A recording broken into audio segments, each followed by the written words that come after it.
It feels good.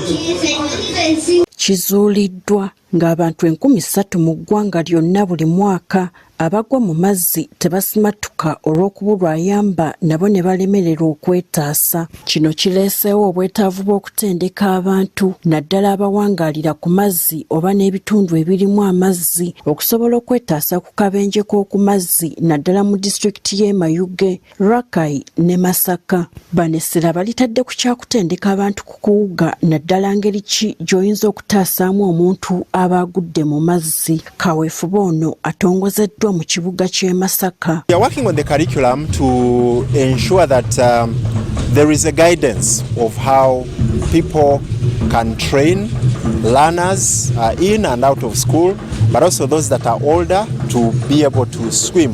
Era tulina ne research eyakolebwa Makerere University kane namba mweziri ne tulaba nti Masaka, Mayuge ne Rakai abantu gye basinga okufiira nnyo ku nnyanja ne tugamba omanyire katusooke tutandike n'ezo districts.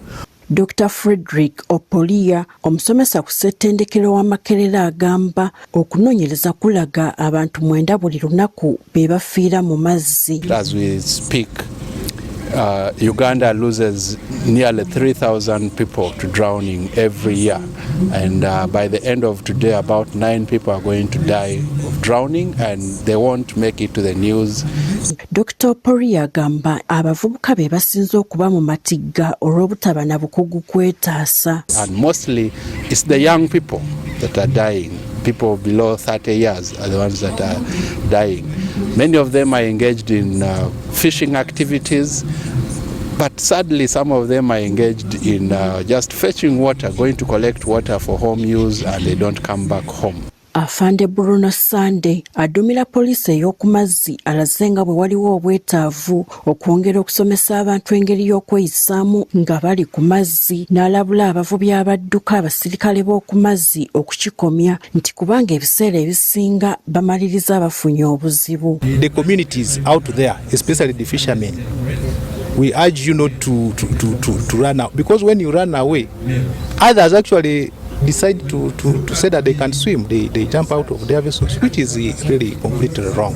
Abamu ku bayizi abasomera mu masomero agaliraanye ennyanja abatunuuliddwa mu nteekateeka eno batubuulidde butya bwe bajja okuyamba bannaabwe ababa bagudde mu mazzi. Ndi musanyufu nnyo kubanga area gye tulimu ng'essomero lyaffe gegamu ku masomero agagenda okutendekebwa survival skills. Kubanga tuba tulina ffe engeri emu yokka zisobola oyambamu bannaffe ey'akadomola ne kasatu twakwayalingayo skills endala. Ffe ng'abayizi ffenna aba St. Mugagga tugenda bba tufuuse specialized. Bagenda providing ebipiira bino bye bateeka ku mazzi waggulu, bagenda tuyigiriza engeri y'okuwugamu ng'obeera otambulira waggulu ku mazzi. Bagudde mazzi ne bamugjayo mwebasa wansi kya bugazi n'omutandika omupika wano mu kifuba we bati asobole okusema amazzi g'abaamize.